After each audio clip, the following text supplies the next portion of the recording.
Puja dan puji syukur kepada Allah. Alhamdulillah, di waktu yang mulia ini Allah izinkan, Allah takdirkan kita bisa duduk di majlis yang mulia ini. Mudah-mudahan kita menjadi orang-orang yang dimuliakan Allah Subhanahu wa taala. Amin ya rabbal alamin. Salawat dan salam kepada Nabi yang agung, Nabi yang mulia, Rasulullah Muhammad sallallahu alaihi wasallam. Allahumma salli wa sallim ala nabiyyina Muhammadin wa ala alihi wa sahbihi ajma'in. Bapak Ibu yang dirahmati Allah Subhanahu wa taala, kita baca 3 buah hadis daripada hadis Nabi sallallahu alaihi wasallam. Lanjutan daripada kajian kita kitab Jami'us Saghir fi Haditsin Basyirun Nadhir. Hadis yang pertama hadis sahih. Imam At-Tabrani mengatakan dalam tabaqat, dalam Mu'jam Kabirnya, hadis ini sahih. Qala Nabi sallallahu alaihi wasallam dari Abi Kursafah. Kursafah sahabat Nabi sallallahu alaihi wasallam, banu masajida, kata Nabi, buat olehmu masjid, bangun olehmu masjid. Nabi mengatakan kita dianjurkan untuk membuat masjid. Wa akhrijul qumamata minha, dan keluarkan olehmu kotoran dari masjid, sampah dari masjid, debu dari masjid, kita keluarkan. Ini memang hadis ini zaman dahulu kala. Zaman hari ini mungkin ada di beberapa tempat saja yang banyak debu. Kita hari ini alhamdulillah masjid-masjid di kita semua ber-AC, sedikit debu. Kalau daerah-daerah yang tidak ber-AC, tak usah kita mengatakan daerah orang, daerah kita saja di daerah pelosok desa-desa itu kadang-kala, maaf, kalau masjid itu tak dipakai, itu tempat tidur, maaf, anjing.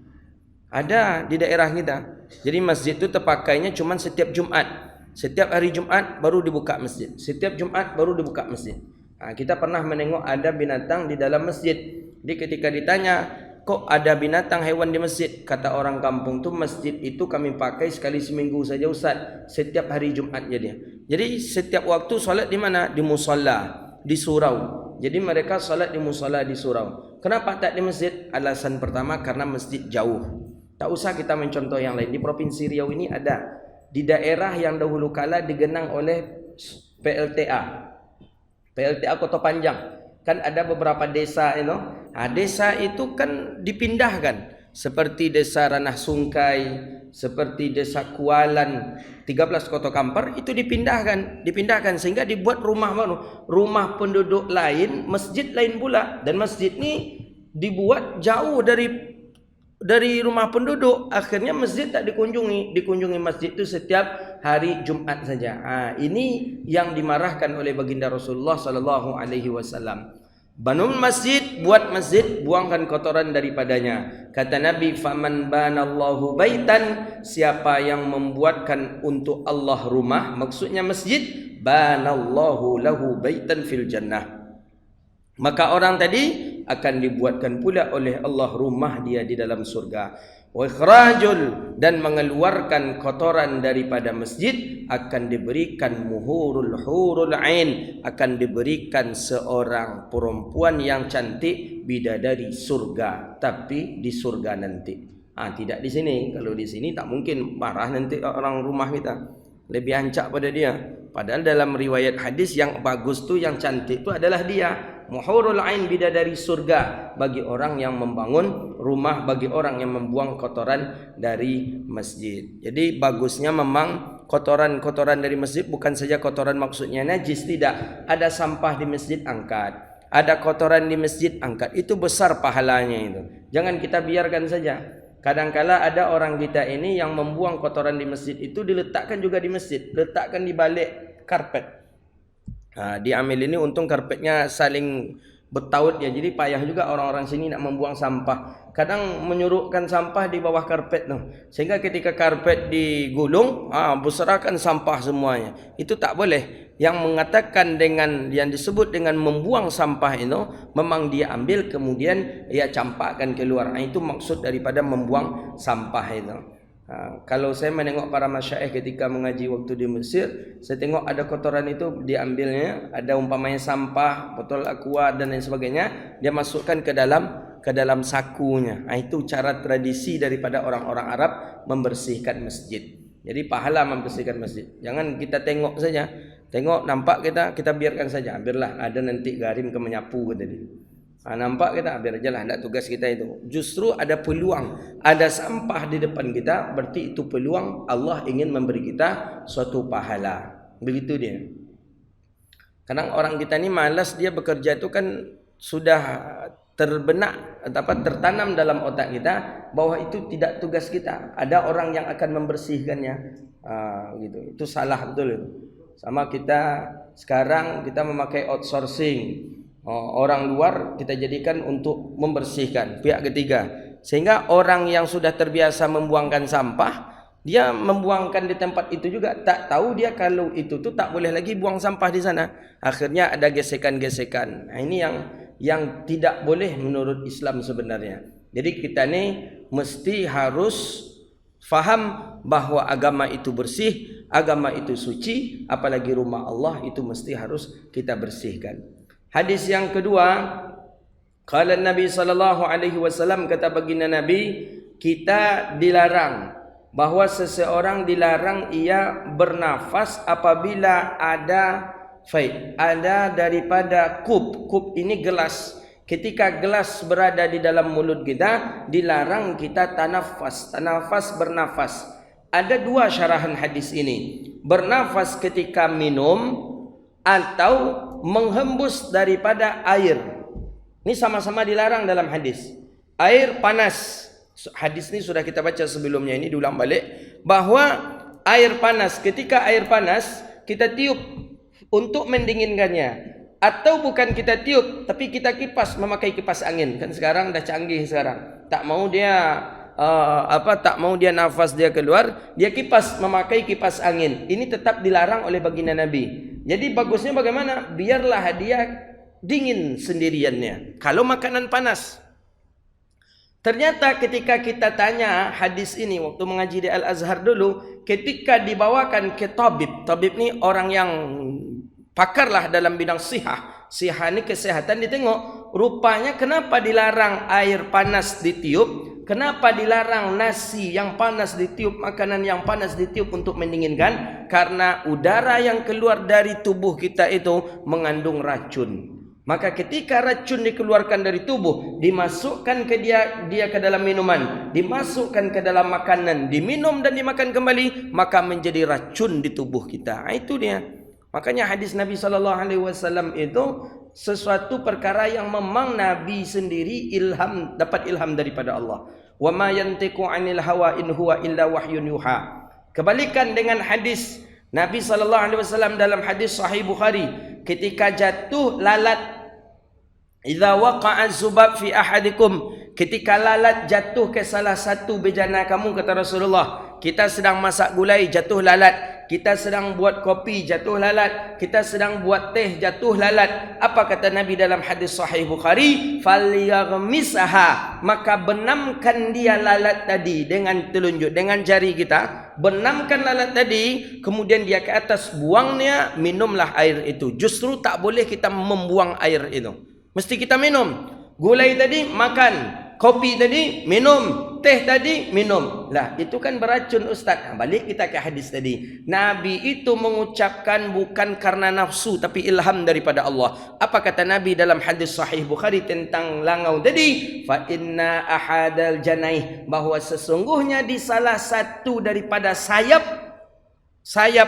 lalat tadi, syifa, itu adalah obat daripada menawar racun. Jadi yang satunya beracun, yang satu sayapnya obat penawar. Maka itulah direndamkan dia.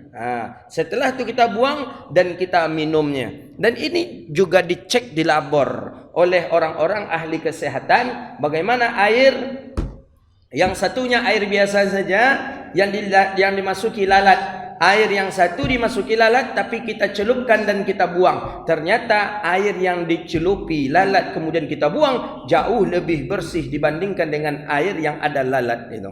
Maka itu mukjizat dari Rasulullah sallallahu alaihi wasallam. Hadis ini dipermasalahkan oleh orang-orang liberal. Kata orang liberal, hadis itu dhaif. Yang kedua, Nabi itu kotor. Yang ketiga, hadis dalam Sahih Bukhari itu tidak semuanya hadis sahih, ada hadis dhaif. Buktinya ada hadis tentang langau di dalam hadis Sahih Bukhari. Itu tuduhan orang-orang liberal.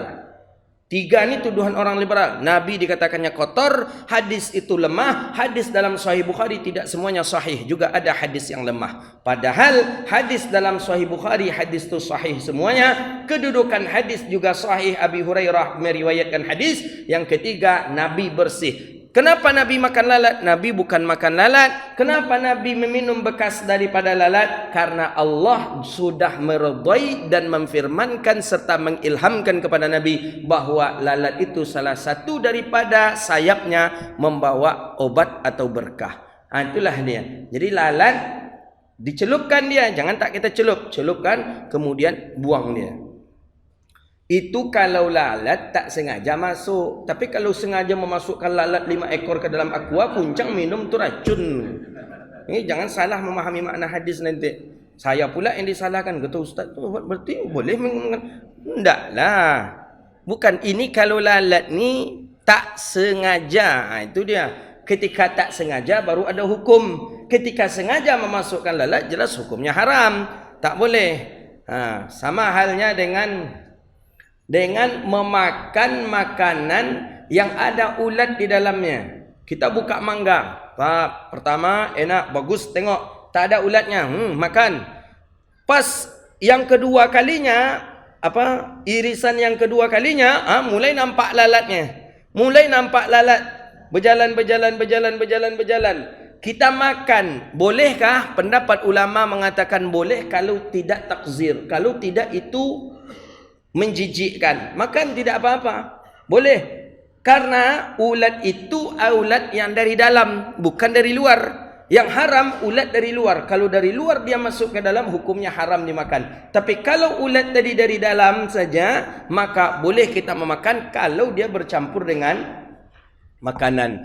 Yang kedua haramnya lagi, pertama kalau ulat dari luar. Yang kedua haramnya itu kalau semata-mata memakan ulatnya itu.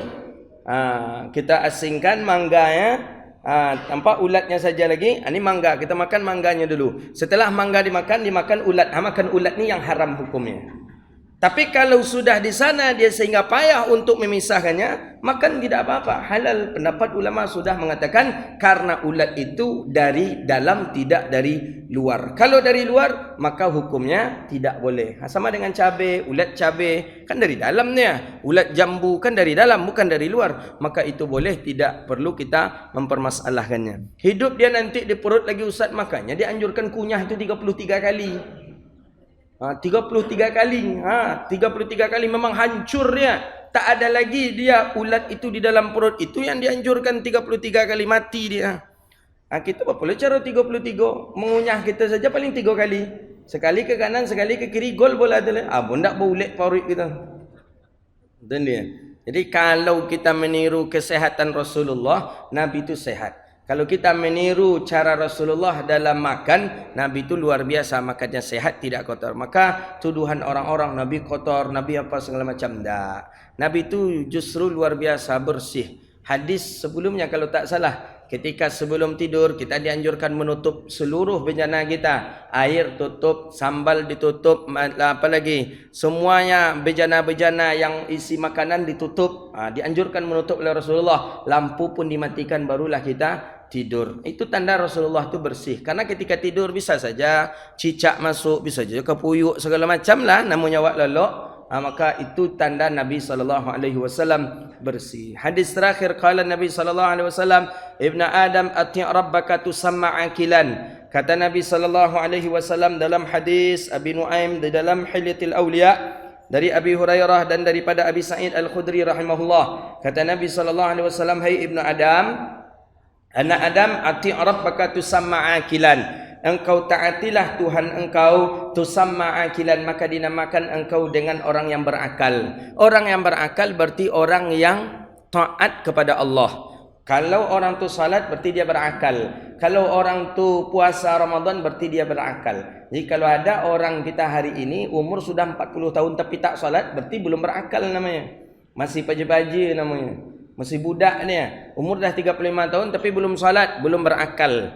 Dia umur sudah 50 tapi belum salat, belum berakal. Kata Nabi, wala ta'sihi fatusamma jahilan. Jangan engkau maksiatkan kepada Allah, jangan engkau maksiati Allah. Kalau engkau bermaksiat kepada Allah, maka dinamakanlah engkau dengan orang jahil. Begitu dia. Kemarin ada dalam Hilyatul Auliya juga jilid 10 ada tanda-tanda orang jahil. Di antara tanda-tanda orang jahil itu adalah marah yang tidak menentu. Tak tahu penyebab marahnya, marah dia. Itu kajian kami kemarin Zuhur Selasa kemarin di Al-Falah. Kemudian orang yang semua cakap orang dipercaya. Sadonya orang bercakap kayaknya iyo aja. Datang ikut bercakap iyo, datang orang kau bercakap iyo sehingga tak jelas pendiriannya. Kaiko yojo, kesiko yojo, itu tanda orang jahil itu. Kemudian tanda orang jahil lagi yang tidak pandai, yang tidak bisa marah, marah yang tak berketentuan, kemudian yang tak pandai marah. Lejoleh harga diri dia dihina, tak marah dia. Jelas dia disindir atau diapakan oleh orang, ya dihina oleh orang, tak marah dia. Ada 6 kemarin tanda-tanda orang itu jahil. Tapi salah satu di hadis ni, wala ta'sihi, orang yang maksiat dia kepada Allah, maka disebutlah dia dengan orang jahil. Inilah kajian kita. Mudah-mudahan Allah berkahi kita dunia wal akhirah. Amin ya rabbal alamin. Silakan Pak. Ini ada apa Ustaz? Itu apa hukumnya Ustaz? Meludah di halaman masjid. Meludah di halaman masjid. Mantap, pertanyaan apa tu ancak betul Pak.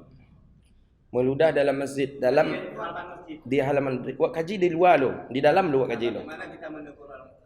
Pertama, meludah di hadis meludah dari dalam keluar. Dalam mazhab Imam Maliki hukumnya haram. Contoh, pagar kan, bukan pagar, jendela. Awak di dalam. Ikut lo menjawab pertanyaan apa? Nampak ni langsung atau mau pajaleh lo? Nampaknya tak gagih nampaknya. Kalau langsung bisanya, cuman ancak wak kaji dari dalam dulu. Meludah dari dalam keluar, tu jendela ambo di dalam masjid, meludah keluar. Dalam mazhabnya Imam Maliki hukumnya haram. Haram. Dalam mazhab Syafi'i hukumnya makruh. Begitu juga meludah memakai tisu, kan orang Arab banyak tu. Dalam masjid, dia bersin meludah. Kalau meludahnya macam itu, memang meludahnya hukumnya haram dalam mazhab Maliki. Jadi kalau dalam mazhab Maliki, kalau ingin meludah dalam masjid, bawa air ludah itu ke ujung lidah, kemudian lap. Itu boleh. Tapi meludah, walaupun tisu dekat ni, begitu dia hukumnya haram. Jadi di perkarangan masjid, di halaman masjid macam mana? Di halaman masjid. Kalau halaman masjid itu bertautan dia seperti kita hari ini, nak pergi berwuduk ke sana, itu kan masih halaman masjid itu. Meludah kita dengan dalam kondisi yang seperti itu hukumnya makruh lagi, tidak sampai kepada tahap haram. Karena itu sudah keluar daripada jidar-jidar, keluar daripada dinding masjid. Jadi menegurnya kalau orang macam itu bagaimana? Ya tegur saja elok-elok. Ancak Pak, taruhin aja ke WC itu, di WC itu Pak meludah ya. Ancak mana itu? Sukati dan lah keceknya umpamanya, sukati yang belum lah ya. Apa yang menegur orang gini Pak? Ampun nak ni mau menegur orang gini lah dah. Semenjak awak tegurnya rupa awak le diceramahan dah. Pak, ndak elok Pak mau itu tu Pak. Salah wuduk Pak tu Pak. Ikut Pak tu nak basah dah, ikut Pak nak basah dah. Ni sampai siku aja wuduk. Pak itu basah. Mau ikut dan berjaya dari ketek lu mangang je. Itu pasal mau uri oleh oh iyalah. Yalah ampun semenjak tu nak ni mau negur orang lantak lah, nak masuk neraka, nak masuk neraka. Kalau ni mengaji duduk jawab jangan kaji wak. Ambo itu prinsip begini Pak. Nak paling tak niom. Jadi orang rumah tegurlah, ajarlah nyo kata. Ndak nak niom boleh tu. Pada mandi itu loh. Pernah sekali dia solat sendirian di belakang. Padahal saf di sana masih ada yang kosong pas untuk dia sendiri. Pas untuk dia sendiri. Saf dia di belakang sendirian. Saf di belakang sendirian orang tak ada lagi sampai selesai dia sendirian.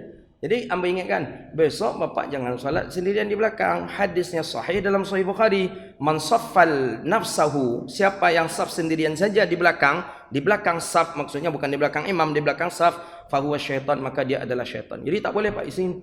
Nak ada gitu tu dah, setan-setan apa tu nendak semayang tu setan ngejanya. Jadi payah manja orang awak tu memang begitu. Nak ada tu dah kata itu. Jadi dua cara. Pertama, cari saf yang agak bisa muat kita masuk ke situ. Kalau seandainya orang nak ada tempat berwuduk lagi. Tapi kalau masih banyak orang tempat berwudu untuk datang solat, tak apa-apa kita. Karena akan ada teman kita nanti. Tapi kita pastikan tak akan ada lagi. Bagus ambil tempat itu. Atau tarik orang yang di depan kita bawa ke belakang. Dalam mazhab Syafi'i seperti itu. Cuman yang ditarik kok faham lo nak ya. Mengerti lo nak ya. Kau tarik-tariknya siku lo. Mengang kau dah semayang mah aja lah kan. Berat pak kalau nak mengaji barek. Sulit pak kalau tak mengaji, sulit sekali membawa orang kepada pemahaman yang elok tu pak ya. Tapi kalau orang tu lain mengaji, insya-Allahnya faham. Ditarik ke belakang, oh tandanya surang di belakang. Nah, mundurnya ke belakang. Yang tadi tu merapik balik. Selesai dah. Atau cari saf yang paling kosong. Cari saf yang enggak muat kita. Kalau orang yang faham, dia akan beri peluang kepada kawannya untuk masuk. Mana nak nindak tu tambahnya kadang kangkang ada tak boleh masuk dah CL. Makanya butuh mengaji. Alhamdulillah lah kita di sekolah setiap zuhur ada buka kajian. Cuman nan hadir mana nan umur pula nan tidak keluar je nampak kan. Itulah alhamdulillah. Setidaknya Allah ampuni dosa kita duduk di siko. Allah beri pemahaman kepada kita, Allah istiqamahkan kita dan Allah wafatkan kita dalam keadaan husnul khatimah hendaknya. Amin ya rabbal alamin. Rabbana atina fid dunya hasanah wa fil akhirati hasanah wa qina adzabannar. Subhanakallahumma wa bihamdika asyhadu an la ilaha illa anta astaghfiruka wa atubu ilaik. Walhamdulillahi rabbil alamin. Assalamualaikum warahmatullahi wabarakatuh.